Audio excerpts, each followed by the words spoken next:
Assalamu alaikum dear students, welcome to the Azim group of publications.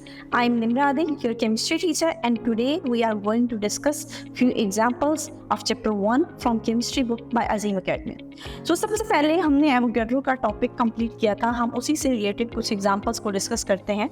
In examples को discuss करने से पहले आप लोगों को थोड़ा सा ये बता दूं कि इस एग्जांपल को समझने से पहले आप लोगों को मोल का फार्मूला अच्छे तरीके से याद हो, क्योंकि अब हमने उन मोल्स के फार्मूले को ही यूज़ करना है। Mass of the element divided by the mass of the compound multiply Na यानी कि एवोगैड्रो नंबर। अगर number of gram atoms, number of molecules, number of formula units calculate करने हो तो आप मास ऑफ एलिमेंट या गिवन मास को उसके मोलर मास से डिवाइड करेंगे और मल्टीप्लाई कर देंगे Na के साथ। ये फार्मूला हम अगेन एंड अगेन यूज़ करेंगे। सबसे पहले हमारे पास जो स्टेटमेंट गिवन है उसमें स्टेटमेंट में लिखा हुआ है how many molecules of water are present, यानी आपने number of molecules of water calculate करने हैं। अगर आपके पास 10 ग्राम ऑफ आइस मौजूद हो तो आइस तो वाटर से मिलकर बनी है, तो इसका मतलब ये है कि हमारे पास इस वक्त 10 ग्राम जो है ये गिवन मैस है और मोलर मैस की जगह आप आइस का मैस पुट करेंगे और आपके पास क्या आ जाएंगे, मोल्स आ जाएंगे। बट हमने मोल्स नहीं कैलकुलेट करने, हमने number of water molecules calculate करने हैं। तो स्टेप 1 में हम सबसे पहले नंबर ऑफ मॉलिक्यूल्स कैलकुलेट करेंगे और नंबर ऑफ मॉलिक्यूल्स कैलकुलेट करने के लिए हम 10 ग्राम को डिवाइड करेंगे मोलर मैस के साथ, जो कि क्या है 18 है। 10 डिवाइडेड बाई 18 जब इनको डिवाइड करेंगे तो मेरे पास आ जाएंगे मोल्स।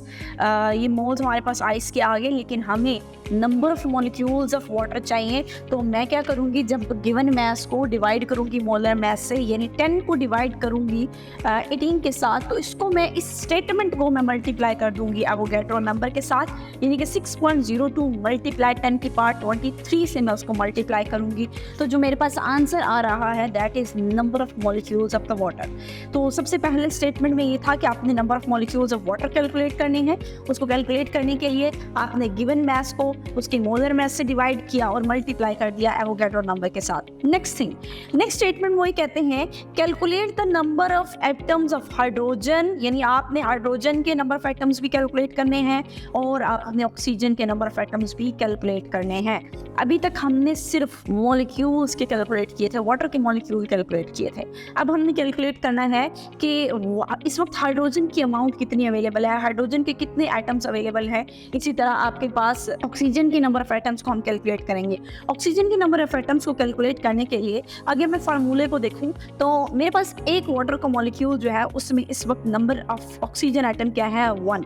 अगर एक वाटर के मॉलिक्यूल जो है वो हमें एक ऑक्सीजन दे रहा है तो हमारे पास 3.34 मल्टीप्लाई 10 की पावर 23 अगर मॉलिक्यूल हो तो वो ऑक्सीजन कितने देंगे। आप सिंपली क्या करेंगे, अगर एक मॉलिक्यूल में एक हाइड्रोजन एक ऑक्सीजन है तो इतने मॉलिक्यूल्स में ऑक्सीजन की तादाद कैसे होगी। ये बिल्कुल वैसे ही है जैसे अगर आपको कोई कह दे कि एक पेंसिल की कीमत 5 रुपये है, 10 पेंसिलों की कीमत कितनी होगी, तो आप 10 को मल्टीप्लाई 5 से करके 50 लिखेंगे कि ये 10 पेंसिलों की कीमत है। बिल्कुल वैसे ही यहाँ पे भी है, वो कह रहे हैं कि एक मॉलिक्यूल के अंदर आपके पास ऑक्सीजन की तादाद है 1, लेकिन अगर मॉलिक्यूल्स की तादाद होगी, वाटर के मॉलिक्यूल की तादाद 1 ना हो बल्कि 3.34 मल्टीप्लाई 10 की पावर 23 हो, तो फिर हाइड्रोजन की तादाद कितनी होगी। आप सिंपली अगर हाइड्रोजन की तादाद निकालनी है तो आप 2 से मल्टीप्लाई करेंगे और अगर ऑक्सीजन की निकालनी है तो 1 से करेंगे। क्यों? क्योंकि एक वाटर मॉलिक्यूल में 2 हाइड्रोजन होती हैं और एक ऑक्सीजन,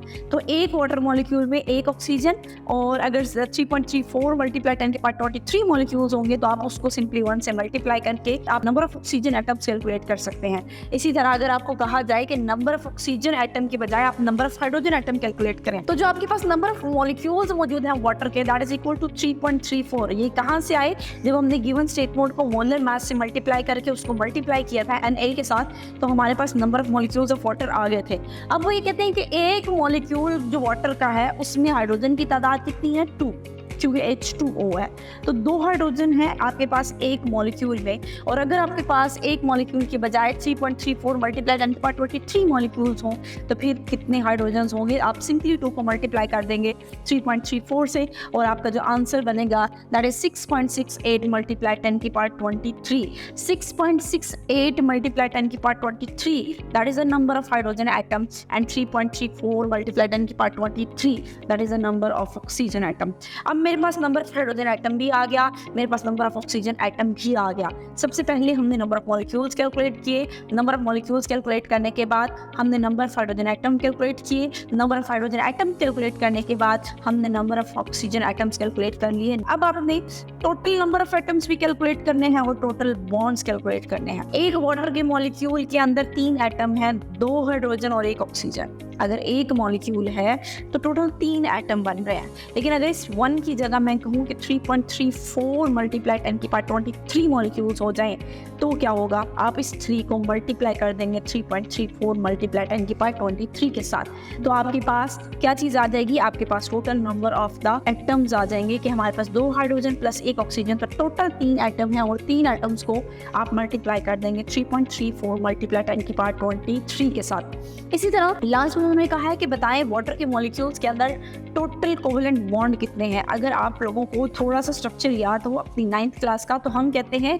कि सेंटर में ऑक्सीजन है और उस सेंटर वाली ऑक्सीजन के साथ 2 हाइड्रोजन के एटम जुड़े हुए हैं। तो इस वक्त ऑक्सीजन ने 2 कोवेलेंट बॉन्ड बनाए हुए हैं 2 हाइड्रोजन के साथ। तो अगर आपसे वो पूछ रहे हैं कि बताएं वाटर के अंदर कितने कोवेलेंट बॉन्ड है, तो वाटर के अंदर कोवेलेंट बॉन्ड की तादाद 2 होती है।